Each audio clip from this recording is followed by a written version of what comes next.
I will now call to order this regular meeting of the Winooski City Council. Please join us in the Pledge of Allegiance led by Deputy Mayor Hal Colston. I pledge allegiance to the flag of the United States of America and to the republic for which it stands, one nation, under God, indivisible, with liberty and justice for all. Thank you. You're welcome. Moving to agenda review, any concerns, questions about the order of the agenda this evening? All right, this brings us to public comment. Public comment is a time for attendees, if they wish to make a comment about anything not on tonight's agenda. If you want to address anything that's on the agenda, please wait for that item to come up. I see a hand raised, so why don't we, Paul, let's start the public comment.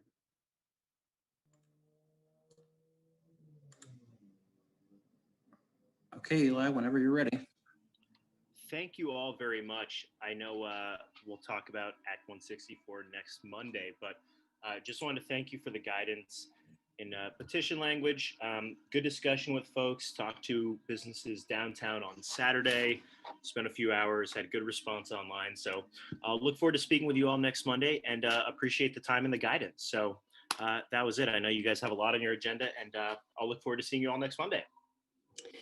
Thank you, Eli. And for others who are watching, he is referring to next Monday, we will have our actual discussion and vote on town meeting day ballot items, which could include, the discussion will include Act 164 commercial cannabis potential opt-in for Winooski. Are there other folks who wish to make public comment? You can chat us here in Zoom or use the raised hand feature. If you're dialed in by phone, it's *9.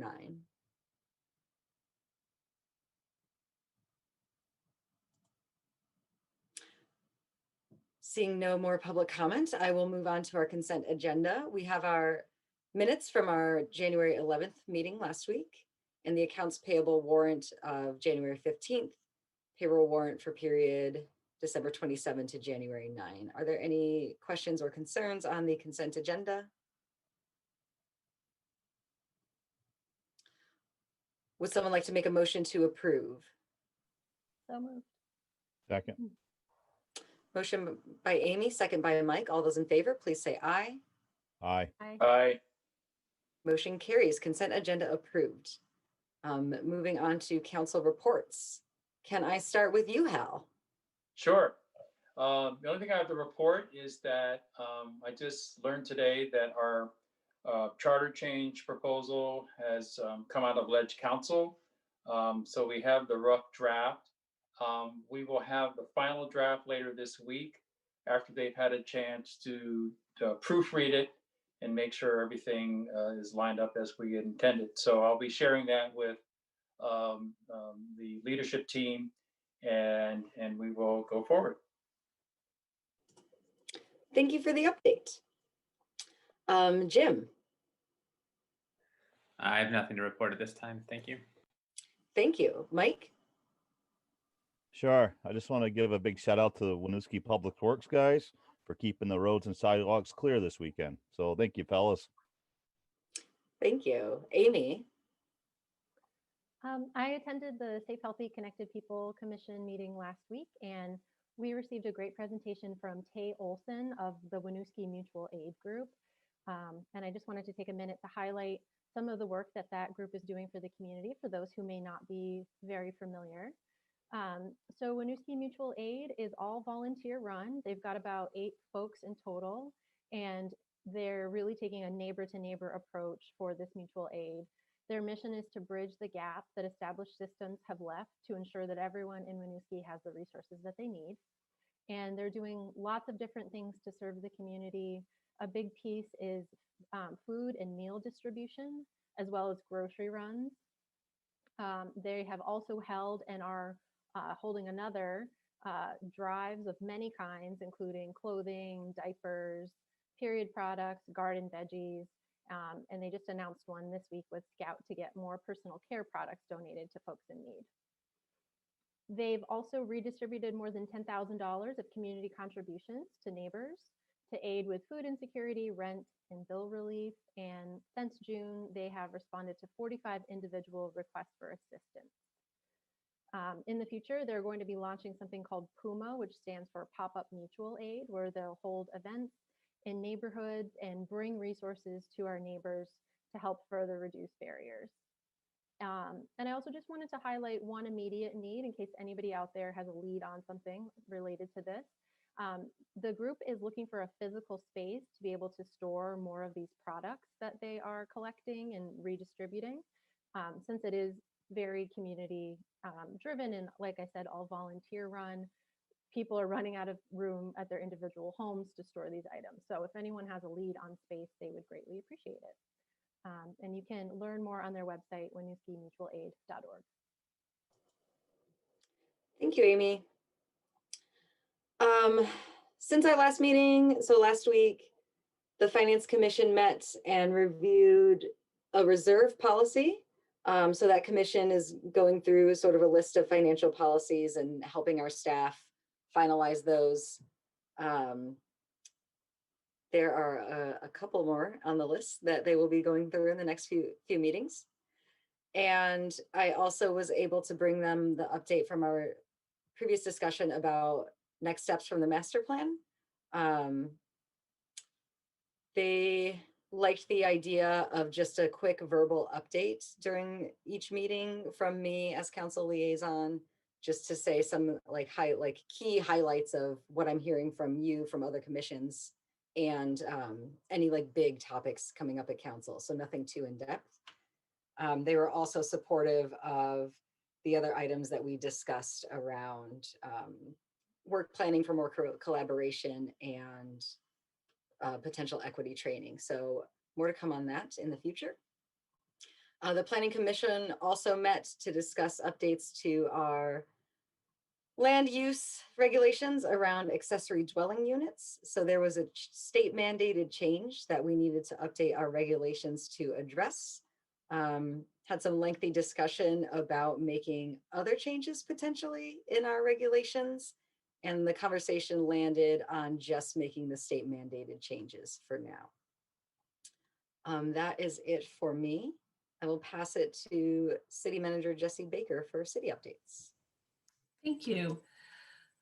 So just a few updates from me tonight, of course, starting with our COVID update. So on our Lady of Providence outbreak, there have been no changes since my last update to the council last week. So there's been no additional cases associated with that. So we're currently on track to wrap up that outbreak by February 1st, assuming there are no additional cases, which is great news and a huge testament to all the hard work that their staff has done to control that outbreak. For the weekend, for last week, the week ending January 16th, we had 19 new cases of COVID in Winooski. This is down from 48, 39, and 31 over the last month. So it's our rates are stepping down, which again is a huge testament to all the residents in Winooski who are making the difference to isolate and quarantine, and we are very thankful to them. As you know, we have testing daily at the O'Brien Community Center for the foreseeable future, certainly through now the month of February. Starting next week, we are going to make some changes to those testing hours to allow for more evening testing, which is really when we're seeing a higher demand.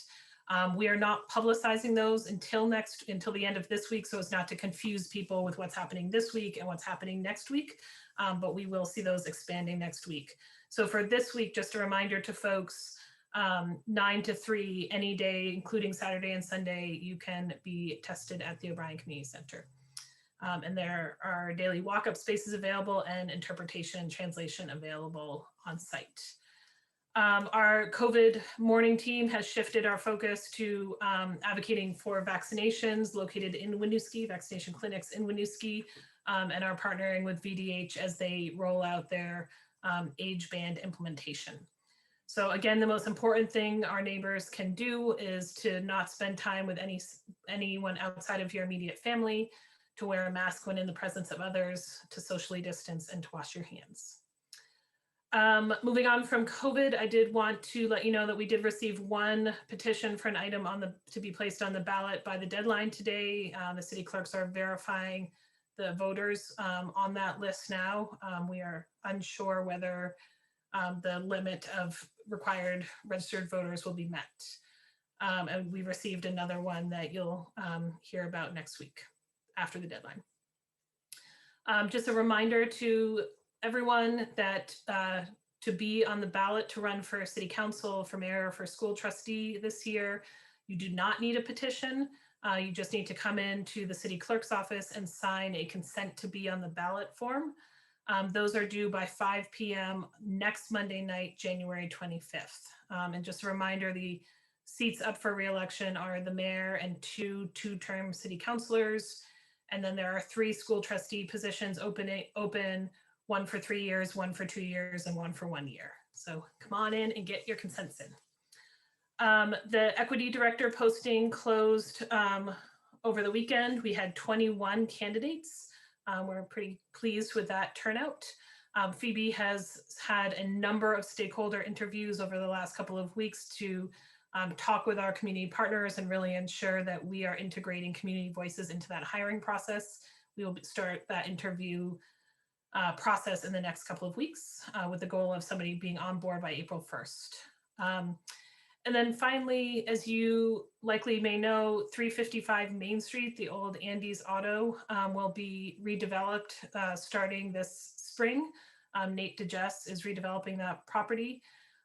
Demolition will happen on that property in March. But before then, he has turned over the property, donated the property to the Winooski Fire Department to do on-site training. He has done that with his past properties. This is an incredible opportunity for our firefighters to get hands-on training, and especially in times of COVID, when we can send people in for training in their small groups and not have in-person training be unsafe for anybody. So a huge thanks to Nate for his generous donation to Winooski's public safety. And that is all I have. Thank you very much. Thank you, Jesse. We will move to our regular items, starting with a FY20 annual audit presentation with Angela.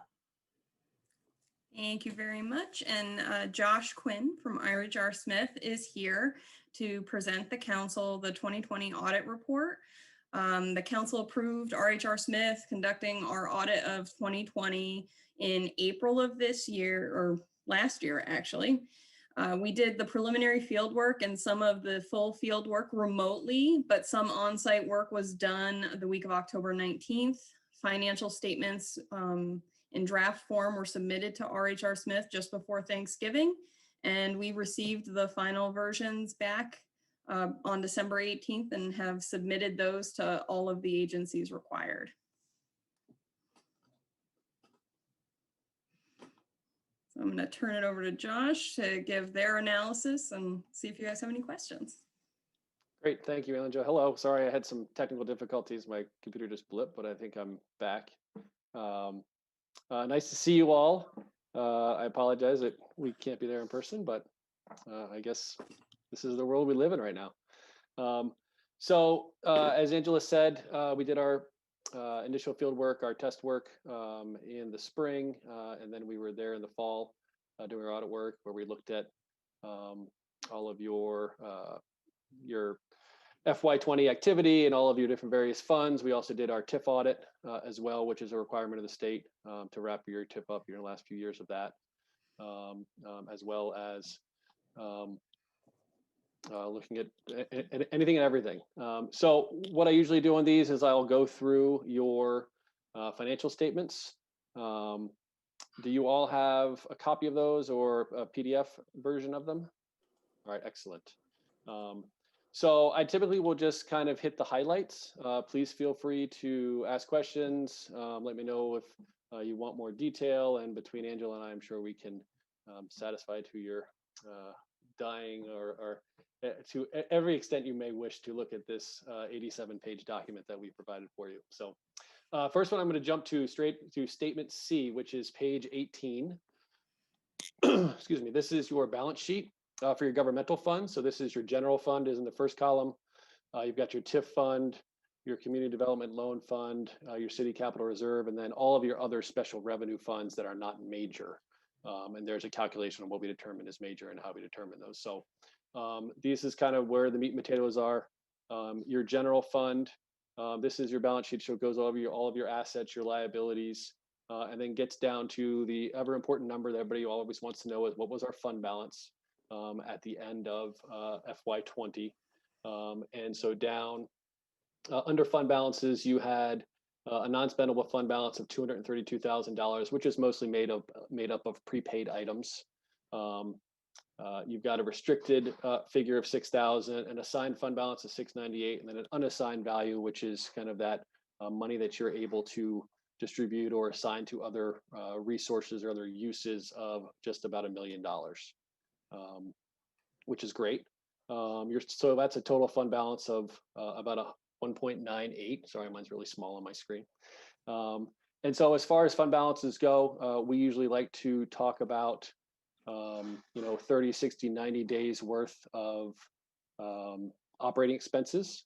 And with your operating expenses in your general fund, that computes to about $600,000 for 30 days. So at 1.9 for total fund balance, you guys are right in that wheelhouse. So financially, that's great. I'm not going to get into the other funds unless you guys want me to. I'm going to skip right down to statement E, which is page 20. This is your operating activity for the year. So this is the actual revenues, your expenditures. There's some lines for other financing sources where you've got transfers in, transfers out, just amongst all your various funds, an excess or a total net surplus or deficit, depending on your operating activity. And this year, it was a net surplus of $256,000. So you started the year at 1.6 million in fund balance, and with your net operating surplus of 256, that's how you get to your 1.9. All right. So that's your general fund. So that's your governmental fund. Now we're going to switch over to proprietary funds. So this is your water and your sewer funds. So these operate more like a business.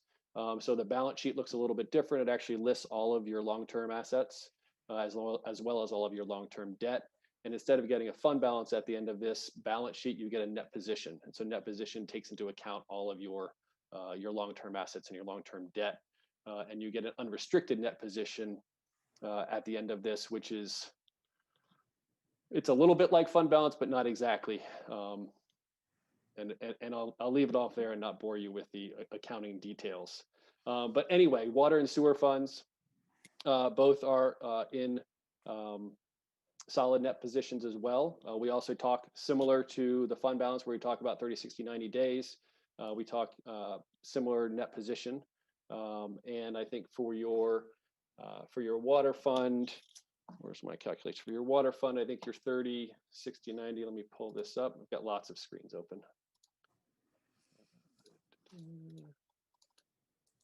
Let's see.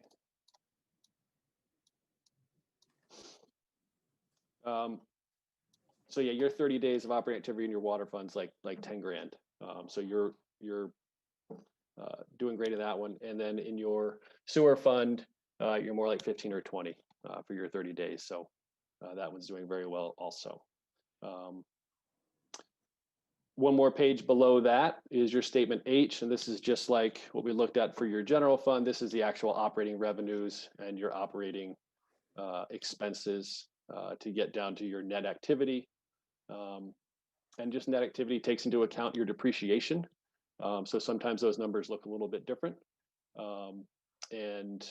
So your net position as a whole had some changes that were negative numbers, but a lot of that is your depreciation. So that's all the money that you're spending, paying off all that debt that you guys have infused into all of your capital assets in both your water and your sewer facilities. Not an unusual thing. Okay. Next, we're going to jump. There's lots of notes to financial statements, which talk about how you guys operate and all of the processes and procedures and policies that you have in place and how you handle your cash and collateralization and all those types of things. We're going to skip most of that. And we're going to jump down to your debt schedule, which is on page. I think it starts on page 45. Yeah, 45. Yep. So that's page 45. And so it starts with your governmental activities. So everything that's in your governmental fund, so your general fund, and those are separated from all your business type activities, which are your water and your sewer funds. And this shows the activity. So it gives a description of what all of your pieces of debt are, what you started the year with, what you paid off in the year, and then what you ended with. And then there's just a tabulation of that at the end as well. Municipalities have a very large ability to take out. I think it's the statutory limits that is, I believe, approximately 10% of your grand list, and that's a very large number. So many people are always asking, well, how close are we? Are we allowed to take out this much debt? It's a very large number, so there's no concern here from the amount of debt you guys have.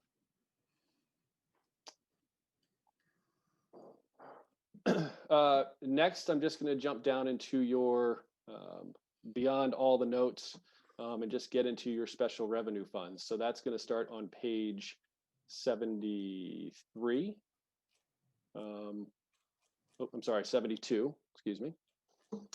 You've only got a couple of those as far as special revenue funds. So these are the Justice Center Fund, asset forfeitures, and your JAG fund.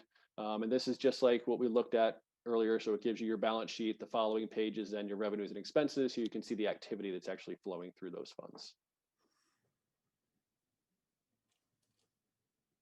Next, on page 75 is your proprietary funds special schedule. So this has your parking garage in it, and your on-street meters as well. Similar, shows you their balance sheet and then shows your net activity on the following page. One of the last things that we do is a federal compliance audit when your expenditures call for it. And so if you spend over $750,000 of federal funds, then you are required to receive a federal compliance audit. So that's the last piece that we do, where we look at all of your federal expenditures. Angela provides us with a schedule of all those awards, and then we select some areas to sample and just basically make sure that the city is in compliance with all the various requirements that go along with spending federal dollars. And there are many, and there were many more this year with CRF funds and the pandemic. You guys didn't have a ton of CRF expenditures as compared to a lot of the school districts that I deal with.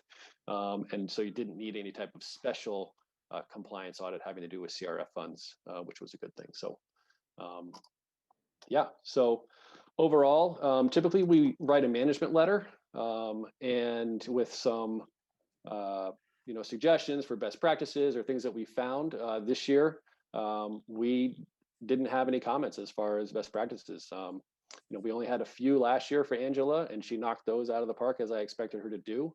I will say that is a very rare thing that I don't have any comments. And I would say you guys are very lucky to have Angela with you. And so I'll open up to questions or comments. Thank you, Josh. Hal, I see your hand. Yes, thank you, Mayor.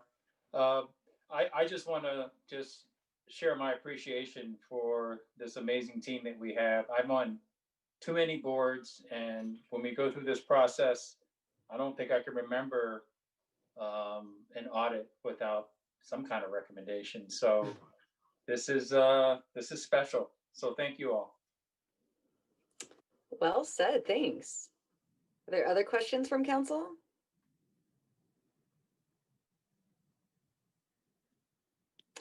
I'll just add on that in the few years that I've been a part of this process, it seems we've always had pretty solid outcomes, and it has been getting incrementally better. So just echoing that we are in good hands here in Winooski financially. So thank you. And thank you, Josh, and your firm for producing this audit for us. Absolutely. As I say to Jesse, whenever I come in, I love coming to Winooski because it's all right there and it's all in order and it's it's all right, as you can see from from my lack of comments. So it's a nice. Sometimes that's definitely not always the case. So it is very refreshing, I'll call it. If I can just pile on my thanks to both Josh, to you and your colleagues who are so good to work with, but also just so many thanks to Angela. All credit to her for keeping the city's financial health strong and putting good systems into place so all of the leadership team can assist her in that work. So thank you, Angela. We are very fortunate to have you. You're a rock star. I will open it to public comment. If any attendees from the public have questions, feel free to chat or raise your hand.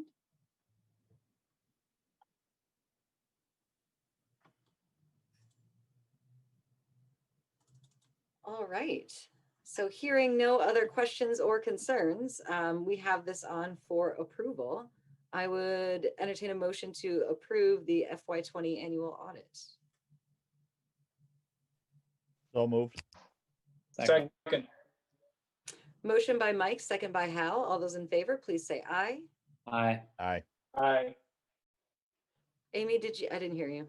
Aye. Thanks.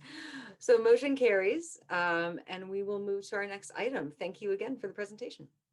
Thank you. It's a pleasure working with you guys. Thank you. See you next Thank you, year. Angela. Take care. So next up, we have our FY21 second quarter report from our treasurer. Alex should be coming over here.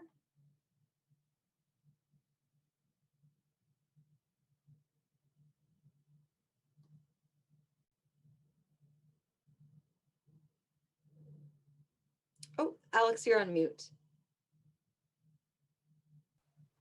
There we go. Everyone can hear me now? Yes, welcome. Thank you. Thank you, Mayor and City Council. I will also echo appreciation to Angela. She makes my job much easier. I have all these little questions. What's this mean, or why is that there? And she gets back to me the same day. So she does a phenomenal job. So, thank you to her again and to the whole team at Winooski.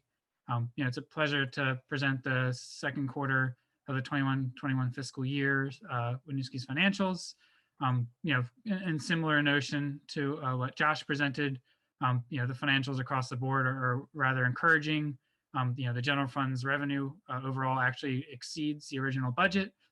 And you're also seeing a lot of commercially driven activity is actually exceeding it. So that's a good sign that both hopefully as COVID fades out towards the end of the year, hopefully we should see continued growth as we'll see returns on that.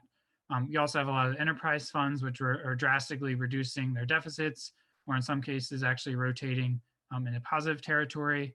I tried to check to make sure that these, we were seeing certainly drastic revisions in the revenue projections, and you want to make sure that those are conservative and supportable. And in that case, they are.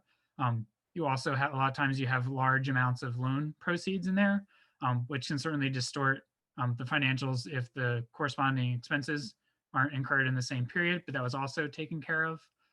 So I do believe that these drastic swings are supportable, and I think that through the third and fourth quarter, we will see at least similar results going into the end of the fiscal year.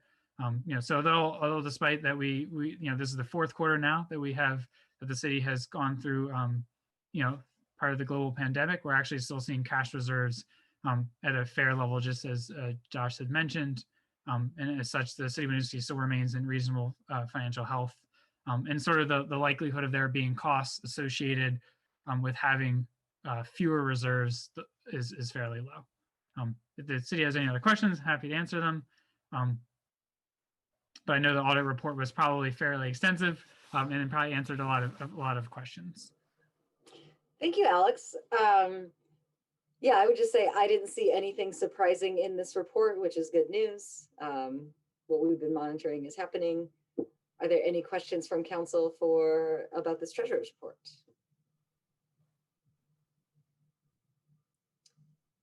Any questions from members of the public?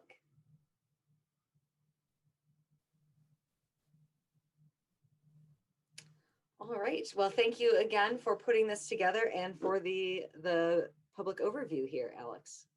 Thank you, Mayor and City Council and finance staff, and as well as Josh and his firm. All right.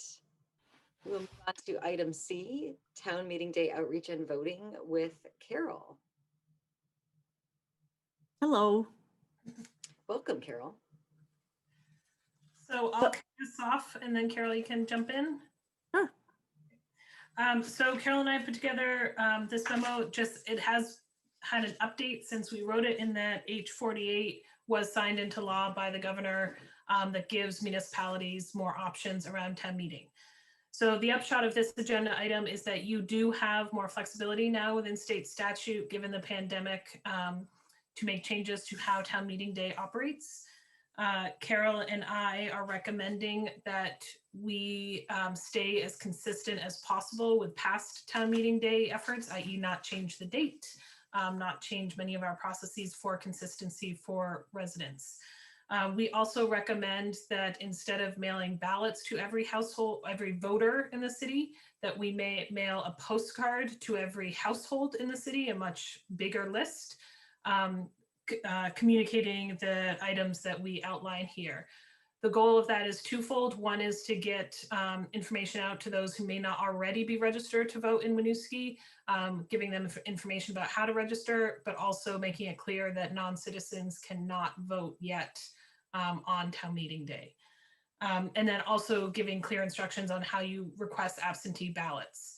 The second reason for this is if we solely mail ballots to each household, there's a very narrow window. If we don't change town meeting day, which we strongly urge you not to do, there is a very narrow window when we will have the ballots to send out, and then they need to be returned, as opposed to postcards that we can get out much faster and people can start paying attention to that process. So that is our recommendation. Carol, do you want to add? What did I forget there? I don't believe anything. Our office is really hoping for the support of mailing out postcards to all households. Like Jesse said, it would be very time consuming to send out ballots to every registered voter. Whereas if we sent out a postcard, then it would be the responsibility of the person who would like to vote can request it, and we can mail it out immediately. And it will also be less costly if we were to do postcards. Thank you. I personally like this proposal for the reasons outlined. Getting information out to more than just folks who are already registered, reinforcing the messaging around the non-citizen voting, all resident voting not being in place. Yeah, and just making it clear to folks the various options that they have, whether they want to absentee or not. Are there questions, concerns from other counselors?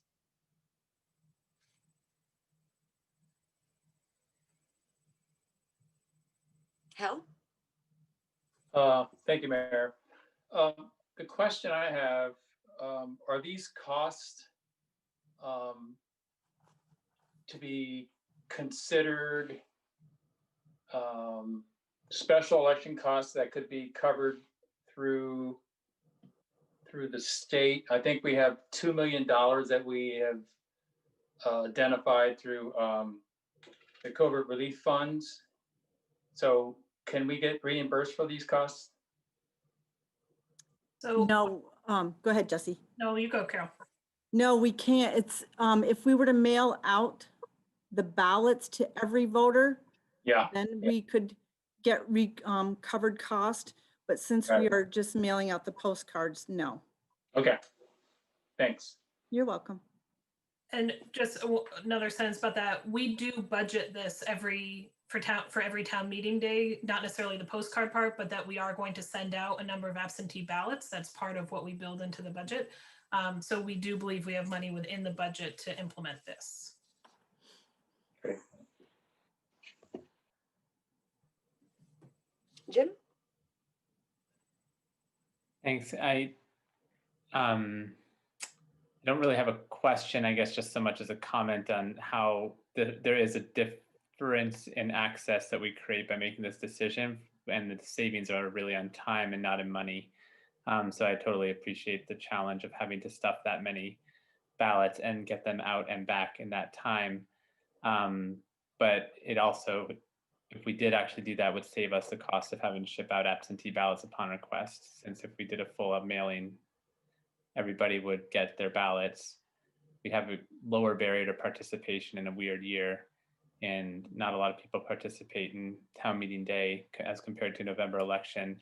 I'm not necessarily advocating for that change, but I do want to acknowledge that we're actually choosing to spend more money to save time and reach fewer people. To me, this, I recognize it also comes with like the people impact on our staff, which is a lot. So I'm not advocating for this change, but I did want to just note that it feels a little bit challenging to me to take the choice of creating more barriers rather than fewer.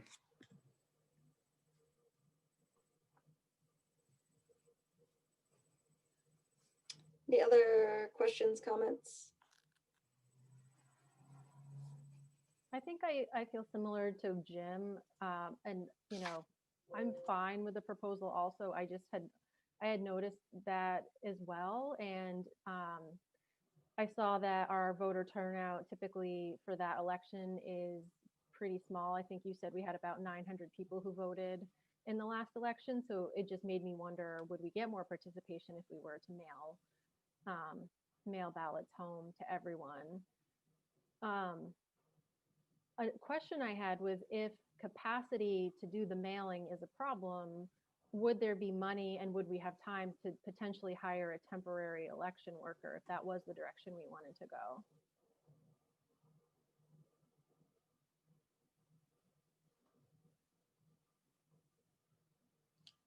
Jesse or Carol?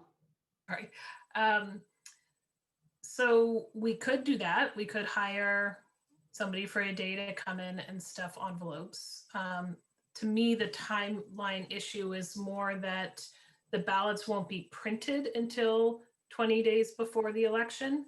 So then they'll have to be stuffed and mailed out, which will happen either way. So it gives voters about a 3 to 6 day window that they'll have a ballot to be able to return it, as opposed to a postcard that we can get out, a week or two after you approve the budget. And then as soon as the ballots are available, we can send those out to people, and they can have them for more days. We could hire somebody to come in for a day to stuff envelopes. It would probably be a wash in that we wouldn't send out that postcard, so we could use those funds to hire somebody to come in for that day, and then get reimbursed. If we were going in that direction, then we could get all of our mailing costs reimbursed, as Councillor Colston said, through the state, if we were mailing them out to each household. It is, I do want to reflect, while we are giving you a recommendation, it is totally within your prerogative to decide how you want to handle the ballots. So I would just add in, I think there is, I wouldn't say that mailing a ballot to every household is necessarily more accessible, unless we were doing both of these options. Because if we go that route, then we're only reaching people that are already registered. We're not sending a communication to unregistered voters. I also think that with a postcard, we're able to communicate more freely, right? Like what is going to be on there. If we were just talking about mailing ballots, that's just mailing a ballot. I don't think we typically would be able to, I don't know, I could be wrong, that we can include additional information about what's on there or about the non-citizen voting. So to me, it's not that one choice is better than the other. I think there's a give and take either way. Jim. And I would say I didn't see that. I guess I wasn't advocating either or. In this case, I would think it as a both approach, because again, we somewhat save money by not mailing out absentee ballots on demand. We could still do a postcard and mail the ballots, which would allow us to reach unregistered voters and explain the non-citizen voting status, and still put ballots in every box. And I just worry about people, again, having that period of time in which they have to request an absentee ballot or decide to go vote in person or on town meeting day, as opposed to just knowing that they'll get their ballot without any further action, having some resources to understand the issues that they'll see on it once it shows up, and then just putting it back and sending it back. Oops.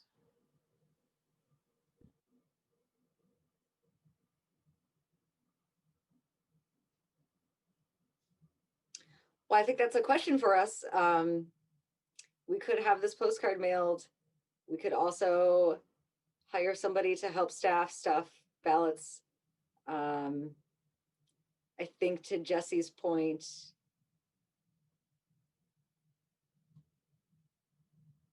if there's a delay, because it sounds to me like there is a small delay between when the ballots are ready, if people have pre-requested, being able to send them out right away versus waiting for them to be ready and then mailing to every household.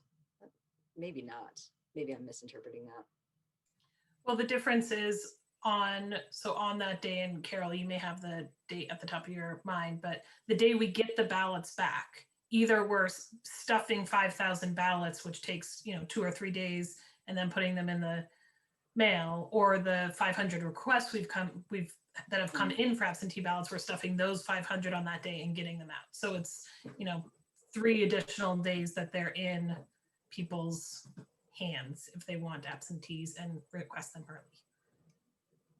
I do want to just make one very small point, because I think it could cause some confusion down the road. So we're talking about for a postcard and ballots to be mailed out are 2 different mailing lists. So postcards would go to every address in Winooski, like the school newsletter goes, every mailbox. If we mailed out ballots directly to people, they would only go to the current registered voters in Winooski. So in a household of 4 voting members, they're going to get 1 postcard and 4 ballots, and that ballot includes mailed out postage and mailed back postage. Just wanted to clarify that. And just to be clear, were you saying earlier that if we wanted to do both and hire a temp worker to help stuff ballots, the additional cost of the ballot piece could be reimbursable? The postcard is not.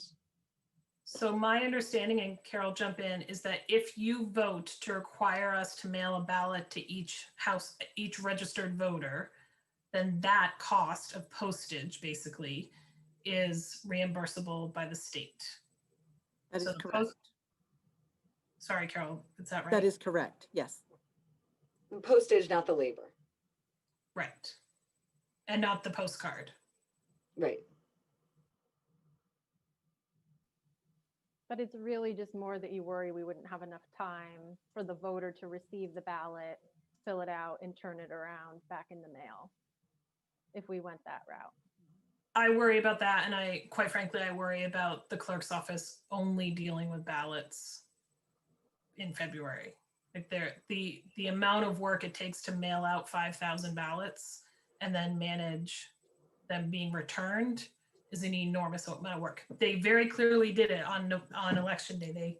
They can do it, and they have the systems in place, but there's really no other city clerk work that will happen during that month.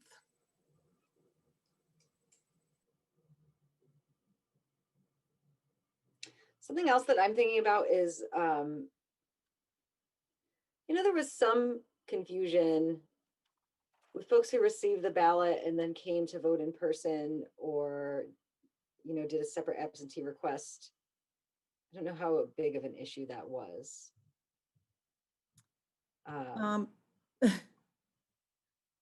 It was, the whole point of receiving the ballot was to vote at home and then either drop it off here, or you can drop it off at the senior center. Mm-hmm. We had people come in who said they received their ballot, but decided that they wanted to come and vote. So they had to sign an affidavit stating that they didn't vote twice or anything like that. And that was a little difficult, but. Hey, Carol, can I ask one other question? Sorry, Christine. Go ahead.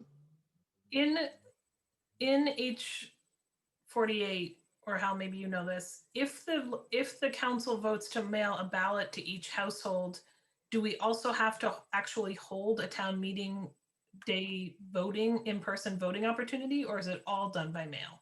No, I would say that we still have to open because people, you can same day register and vote at the same time. So we would have to be open from 7 to 7. Okay, thank you.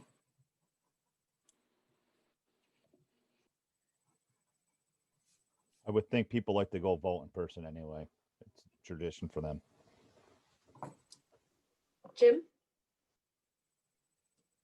I was wondering if I could ask, sorry, I was just looking at the site to try and look exactly what our absentee voting process is. So right now it says you have to vote 20 days before the election if you're absentee, or you have to request an absentee ballot from the clerks. Does that involve a phone call, a letter, a web form? How do people request an absentee ballot?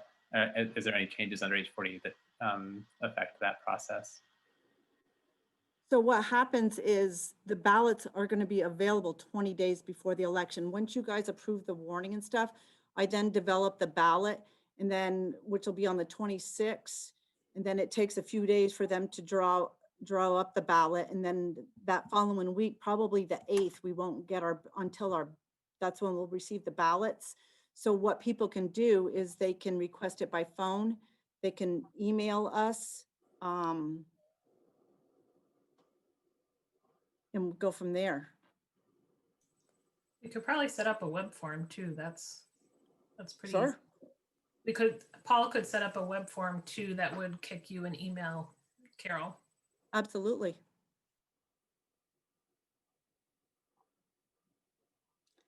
How are folks feeling about this recommendation?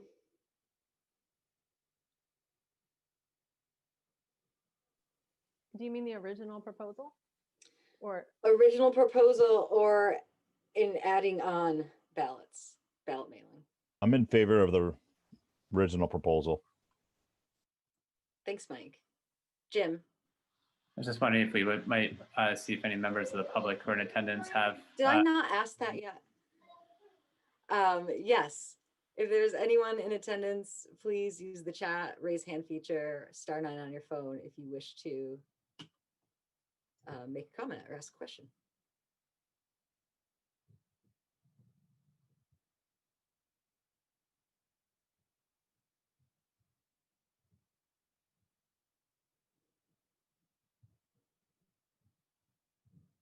Not seeing any public comment.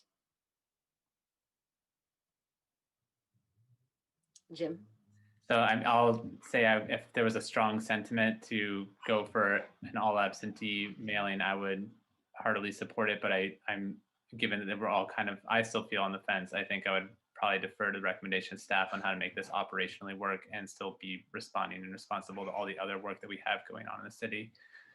So I happily support the recommendation from staff, and I guess just with the request that the postcards make it really clear and easy for people to get those ballots with minimal additional action, so that it's really simple for folks to get started on the process of registering or requesting their absentee ballot. And I'm seeing what you all put together before, so I fully trust that will happen. But I'm happy to see that go forward under this recommendation if others are.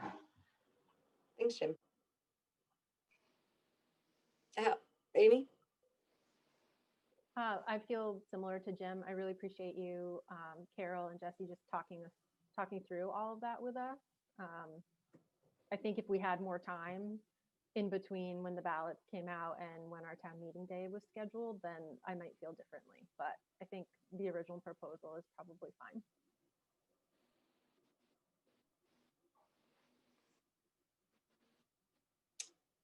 Any other comments? Would someone like to move to approve the town meeting day outreach and voting recommendations? So moved.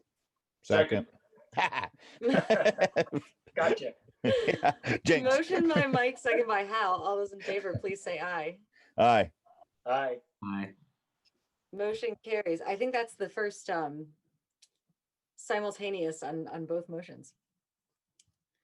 Thank you, Carol. Thank you. Moving to item D, this is on for approval, Burlington Airport Memorandum of Understanding, which I will introduce. So for 2 years, I have been working with the mayor of Burlington and the council chair of South Burlington on this agreement, Tri-City agreement,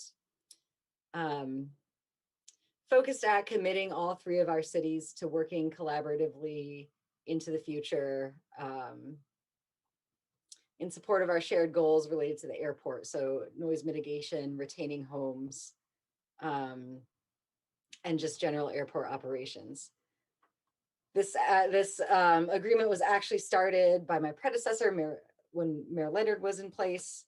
And we actually last March were very close to bringing this to our councils for signature. Then it was like right before the shutdown and sort of got sidetracked in the meantime. So we're bringing it back.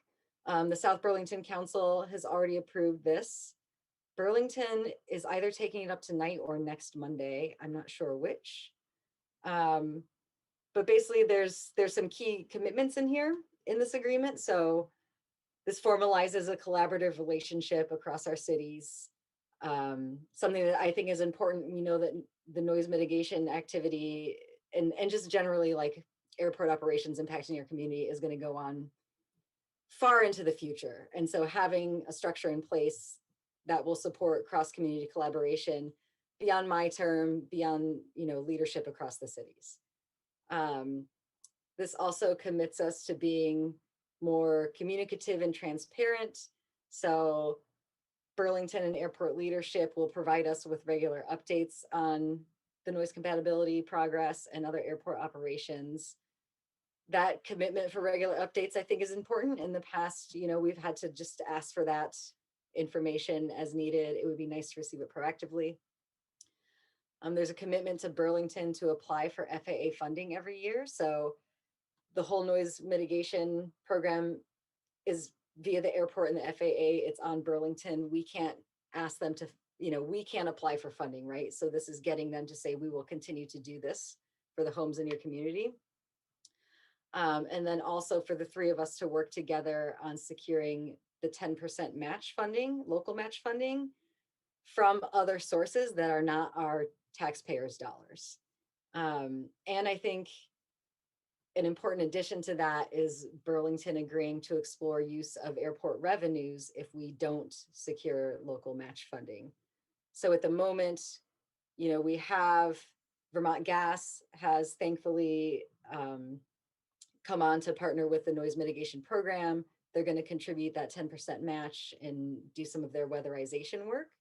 But this will keep that's only for the initial rollout of the program. We need to keep seeking more of that match funding to keep this going. And then the final commitment in there was for Burlington to pursue a charter change for Winooski to have a seat on the airport commission. And that is moving forward. It will be on Burlington's town meeting day ballot. So there's been a lot of back and forth across our communities over the last 2 years to get this into place. I think it is in really good shape and really gets us an improved relationship going forward. As I said, South Burlington has already agreed to this, and I feel good about where Burlington is at with it. So I am recommending that we sign this agreement, but I'm here to answer questions of council and the public, see if there's anything in here that concerns you that would give you pause for signing on. Mike? Yeah, I have a question. Do you have a sense of how the Burlington City Councilors have a sense of how the voting, putting the Winooski on the commission for a voting share, do you have a sense of what that's looking like? I think they unanimously supported it. So one counselor, Karen Paul, sponsored it as an item, and I believe they unanimously voted to move it forward to the ballot. So I feel good about where city leadership is across our 3 communities, that we want to move forward towards the shared goal of, retaining housing and improving quality and addressing some of the operational impacts. And for this, I think this is a great idea, a great thing that we should vote on. But I'm also wondering if we should wait until we get that seat to vote on something like this, so we have that actual voice in the commission. What are your thoughts on that? I think this document is like good faith, saying that we want to continue being collaborative and transparent. The seat decision is really sitting with Burlington voters and then actually the legislature, because it's a charter change requirement. So I think that it's gotten to this point it's enough for me to feel like we're able to move forward with this.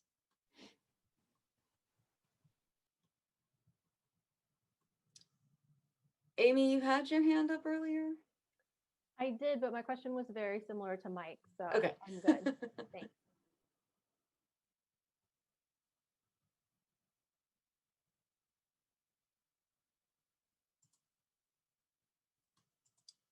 Are there any other questions or concerns on this?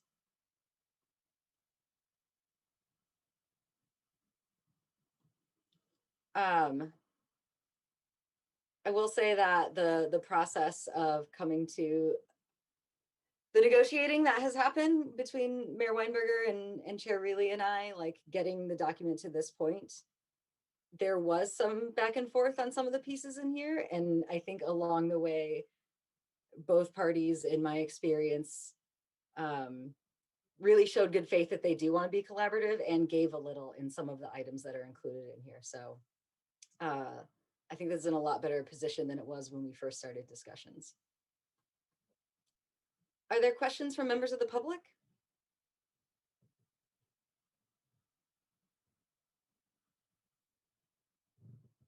All right.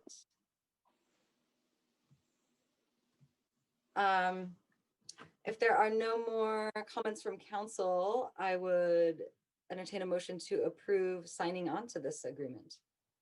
So moved. So moved. Second. Motion, motion by Jim, second by Hal. All those in favor, please say aye. Aye. Aye. Aye. Motion carries. Thank you. I'll bring you an update next meeting. We are on to item E, our FY22 final budget discussion.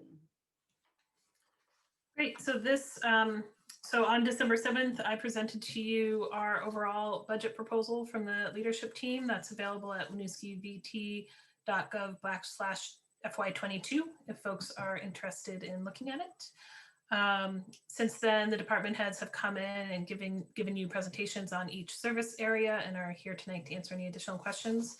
There was one request for additional information about the Thrive program and STARS, so that is provided for you tonight.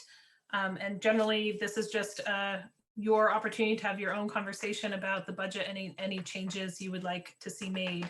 On next Monday night, the 25th, you are required to approve a budget, including the amount to be raised by property taxes to put on the town meeting day ballot. Thank you, Jesse. So counselors, I will just acknowledge that through these budget presentations, I haven't heard a lot of questions. I haven't heard much, any outright disagreement with what's been presented.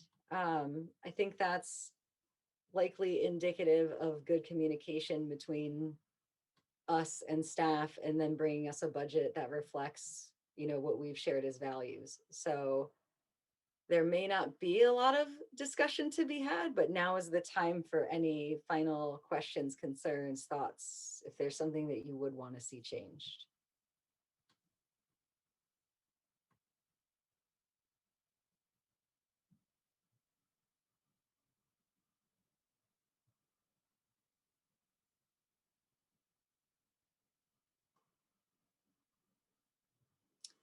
I think the quiet is a good sign. Let me turn that to the public and see if there are any members of the public with questions about the budget. It is linked in the agenda if you haven't been following our meetings thus far. So just as a brief very broad stroke, we are proposing, I think it's 1.84% increase, so below the cost of living, while retaining all of the current city's services that are being provided to the community. No big new ads.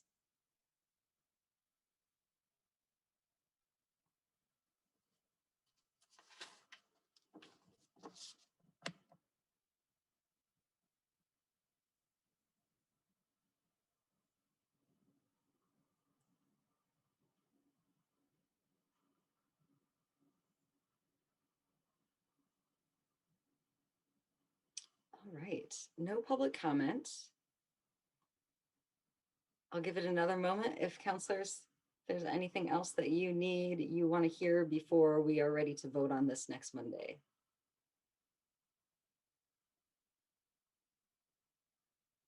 Jim. I'll just jump in to say something, but just to say thanks to the city staff and department heads and the council for the discussion. I do feel like the questions and conversation that's been had over the past month has been really, it's made me feel very good about our city, both in how it's being run and in the effort that we're all putting in. And I should say we, that you are all putting in as fellow councilors and the mayor for doing this. So I feel like it's odd to have crickets during this final discussion, but like you said, I think it's because the work done to date has been good. And I want to thank the staff for making it work to keep the increase below cost of living while not having to make hard cuts. And I know that it's certainly something that could be done, and I'm glad that you have found a way to make it possible to do this way. So thank you. Well said, Jim.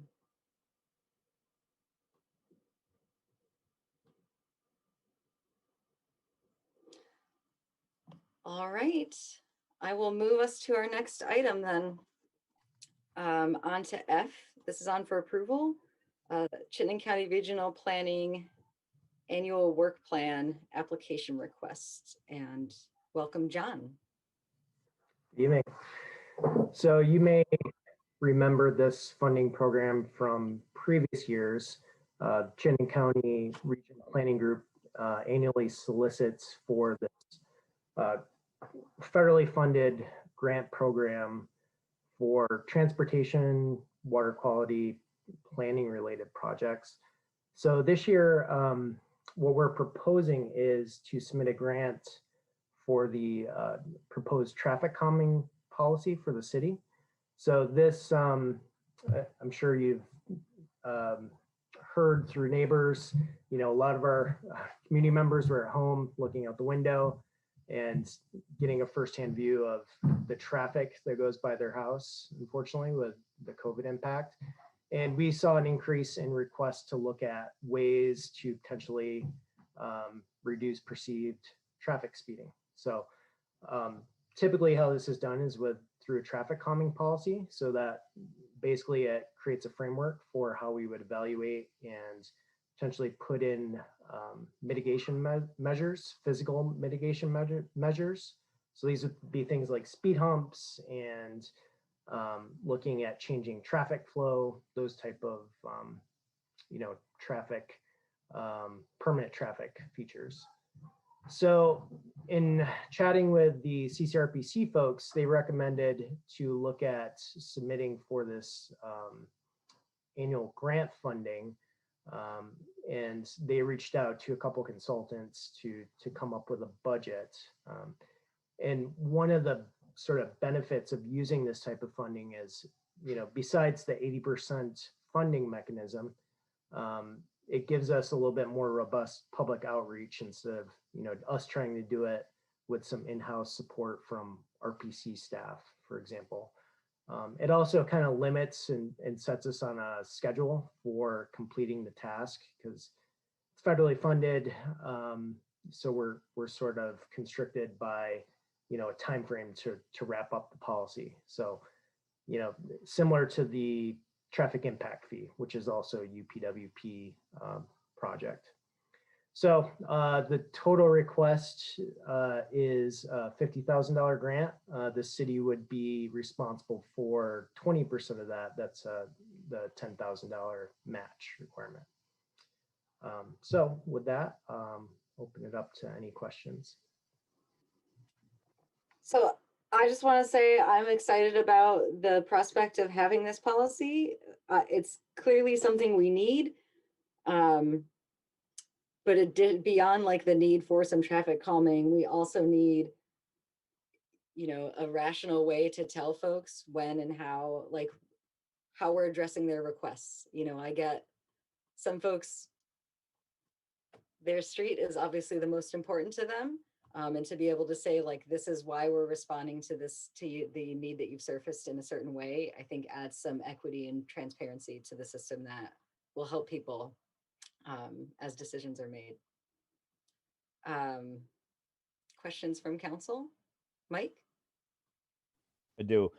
Now, this traffic calming study, is this going to be for all roads in Winooski or just the main arteries Yep, so it'd be citywide. citywide? Yep.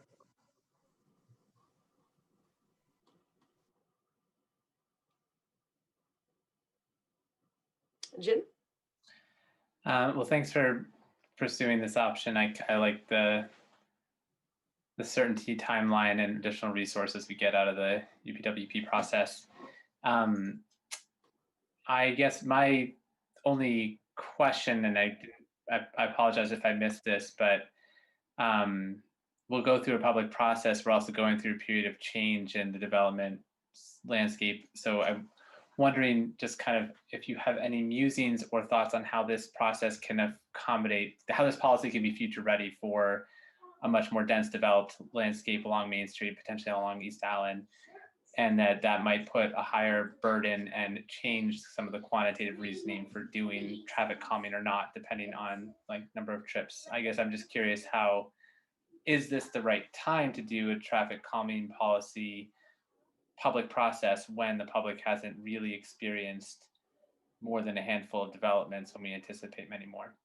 I'm not opposed to doing it now. I think, like others have said, this is something that we needed before today, but just wondering how you envision that public process meshing with our current development pace.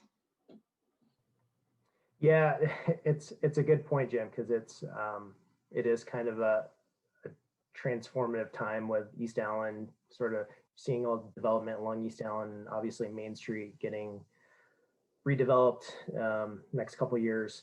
So the way the traffic calming policy sort of works, or the way I've seen it work with other municipalities and sort of expect it to work, is it would basically set up some thresholds and criteria to evaluate. So you know, it would look at traffic on the ground and say, okay, if the traffic is speeding above the 80th percentile speed limit, then you do something. So, and that something would be laid out as well, speed humps or what have you.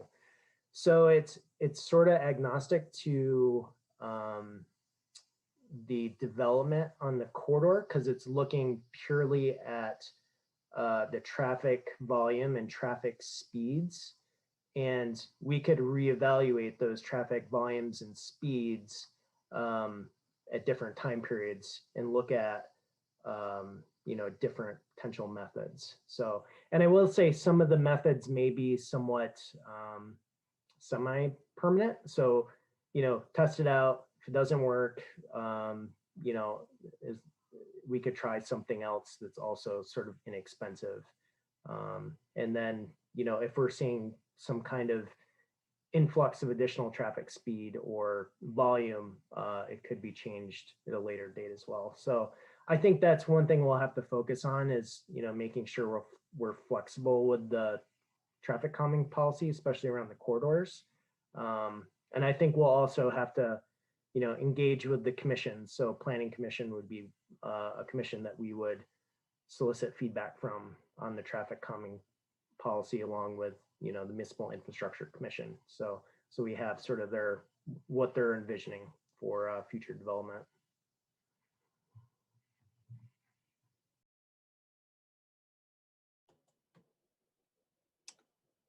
Thanks for elaborating, John. Are there any other comments?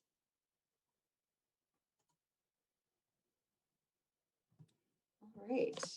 Would someone like to move to approve this application request? So moved. Second. Motion by Mike, second by Jim. All those in favor, please say aye. Aye. Aye. Aye. Motion carries. Thank you. Item G, our 2020-21 policy priorities and strategies recovery plan report out, number 5. This is our regular monthly report to you on our recovery plan that, as we discussed last time, we will continue until we reconvene our strategies retreat, hopefully in the spring. New text is in red, new updates. I think you've actually heard me talk about many of them, either during the budget or in our weekly meetings this month. The only one I wanted to call attention to, I think I brought this up last time, but just to set some expectations for next meeting, we will be bringing you the RFP for the citywide reappraisal. Not, again, you don't, per our policy, you don't necessarily need to approve it, but because it will be such a big deal in our community for many, probably at least 2 different cycles, we want to make sure that you are bought in before we go out to the market to purchase this. So want to call your attention to that, and you can expect to see that on your agenda next week. And I'm happy to answer any other questions, as are the rest of the leadership team, about anything else that's indicated here. Thank you. I did wonder if anyone could elaborate on the so excitingly grant received for economic recovery with downtown Winooski. Curious if you have any details on what that entails, what that supports. Sorry, what are you asking about? The economic recovery, the municipal planning grant for COVID economic recovery with downtown Winooski. That wasn't changed. We actually applied for that grant as the municipal planning grant, and we changed what we were applying for. So that is the grant that we won for doing an equity audit of the city. Okay. Initially, we had intended to apply for economic recovery, but then we shifted gears and ended up getting it for something different. Okay, that makes sense. Thank you.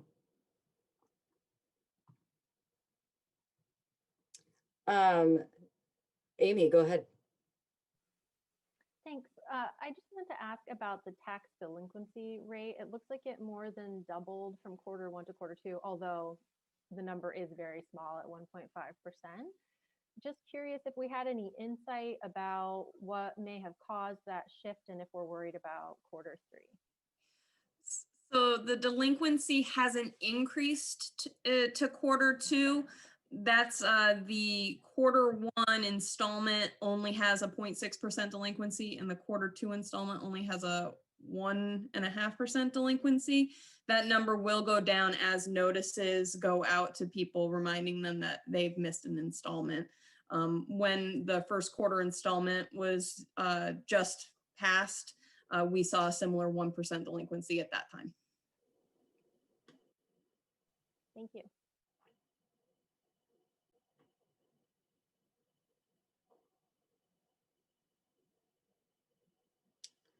I did notice our utility delinquencies. It doesn't look like a lot of folks have accessed the state funding for arrearages for that. So whenever that program is renewed by the state, hint, hint, Hal, I think it seems like we could stand to do some more pushing out and communicating about that is available to folks. I have confidence that once federal funding comes back to the state, that will be refunded and that program will come back, but I can't say that for sure. We did receive an inquiry today asking about our arrearage balances, specifically to determine the amount of funding that they will be recommending. Oh, great. Restart the program, if any. One of the issues that we had with the people who submitted requests was that the state only allowed assistance for balances that were over 60 days old. Mm. A lot of people's new balances, or if they had older balances that were pre-COVID, were ineligible for assistance. So we had 7 total people apply that made up the nearly $1,100 that was received. Their total balances far surpassed that and were well over $4,000. Yeah, so I have done some advocacy with legislators about that like waiting until someone's 60 days behind is not the most helpful approach for folks.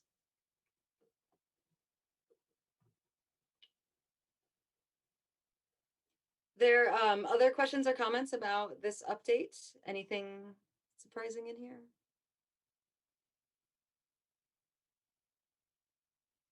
I did not personally see anything that surprised or concerned me. Questions from the public?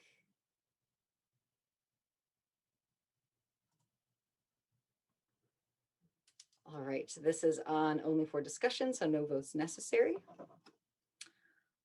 Which brings us to the end of our regular items and to an executive session. So we have an executive session pursuant to 1 VSA section 313, the negotiation of real estate purchase or lease options related to 17 Abenaki Way. So I am looking for a motion to find that premature general public knowledge regarding these real estate negotiations would clearly place the city at a substantial disadvantage because the city's risk disclosing its negotiation strategy if it discusses it in public.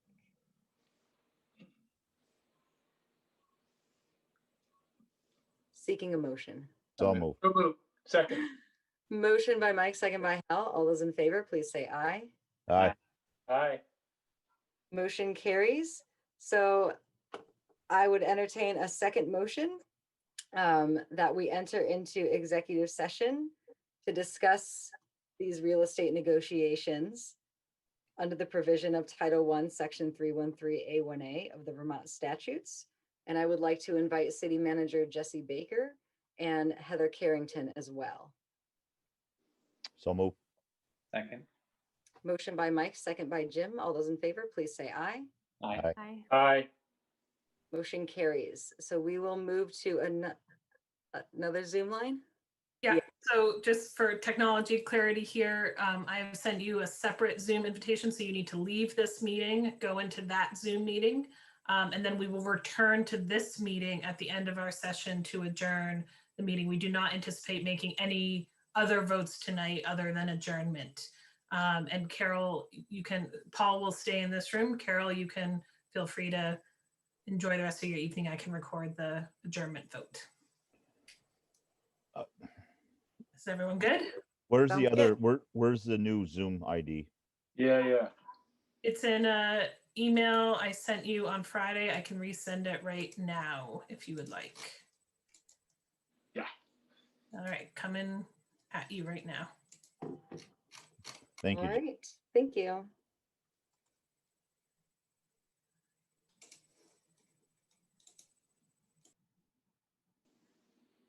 So.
Hey, Paul, that worked out very well. Thank you for your work to make that happen. A lot better than last time. Paul had us practice today to make sure we could do it smoothly. Good job, Paul. That's one of my key teachings when I do trainings at work in our various technologies about Zoom is you have to practice anything new. Well, like I said, San Francisco school, it's all Zoom and they haven't done that all year. So it was a learning curve. Oh, Change it to, there's a number of functions that they update as things progress. I mean, they went from, a regular user base to everybody in the world pretty much overnight. So